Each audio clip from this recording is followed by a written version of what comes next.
اے پیغمبر،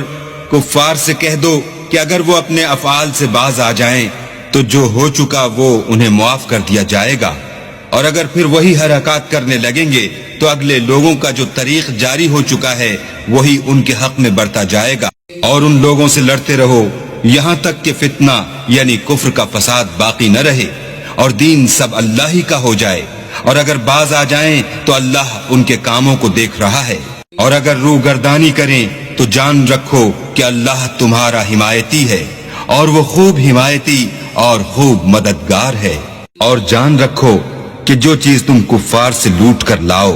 اس میں سے 5واں حصہ اللہ کا اور اس کے رسول کا اور اہل قرابت کا اور یتیموں کا اور محتاجوں کا اور مسافروں کا ہے۔ اگر تم اللہ پر اور اس نصرت پر ایمان رکھتے ہو جو حق و باطل میں فرق کرنے کے دن یعنی جنگ بدر میں جس دن دونوں فوجوں میں مٹھ بھیڑ ہو گئی اپنے بندے محمد صلی اللہ علیہ وآلہ وسلم پر نازل فرمائی، اور اللہ ہر چیز پر قادر ہے۔ جس وقت تم مدینے سے قریب کے ناکے پر تھے اور کافر بعید کے ناکے پر، اور قافلہ تم سے نیچے اتر گیا تھا، اور اگر تم جنگ کے لیے آپس میں قرارداد کر لیتے تو وقت معین پر جمع ہونے میں تقدیم و تاخیر ہو جاتی، لیکن اللہ کو منظور تھا کہ جو کام ہو کر رہنے والا تھا اسے کر ہی ڈالے، تاکہ جو مرے بصیرت پر یعنی یقین جان کر مرے، اور جو جیتا رہے وہ بھی بصیرت پر یعنی حق پہچان کر جیتا رہے، اور کچھ شک نہیں کہ اللہ سنتا جانتا ہے۔ اس وقت اللہ نے تمہیں خواب میں کافروں کو تھوڑی تعداد میں دکھایا،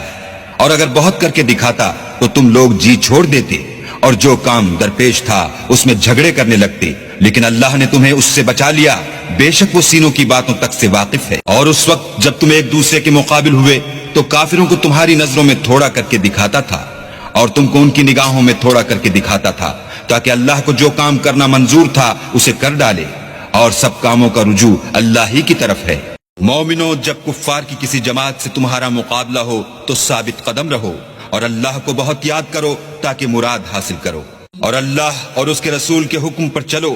اور آپس میں جھگڑا نہ کرنا کہ ایسا کرو گے تو تم بزدل ہو جاؤ گے اور تمہارا اقبال جاتا رہے گا، اور صبر سے کام لو کہ اللہ صبر کرنے والوں کا مددگار ہے۔ اور ان لوگوں جیسے نہ ہونا جو اتراتے ہوئے یعنی حق کا مقابلہ کرنے کے لیے اور لوگوں کو دکھانے کے لیے گھروں سے نکل آئے اور لوگوں کو اللہ کی راہ سے روکتے ہیں، اور جو اعمال یہ کرتے ہیں اللہ ان پر احاطہ کیے ہوئے ہے۔ اور جب شیطانوں نے ان کے اعمال ان کو آراستہ کر دکھائے اور کہا کہ آج کے دن لوگوں میں کوئی تم پر غالب نہ ہوگا اور میں تمہارا رفیق ہوں، لیکن جب دونوں فوجیں ایک دوسرے کے مقابل سفارہ ہوئیں تو پسپا ہو کر چل دیا اور کہنے لگا کہ مجھے تم سے کوئی واسطہ نہیں، میں تو ایسی چیزیں دیکھ رہا ہوں جو تم نہیں دیکھ سکتے، مجھے تو اللہ سے ڈر لگتا ہے اور اللہ سخت عذاب کرنے والا ہے۔ اس وقت منافق اور کافر جن کے دلوں میں مرض تھا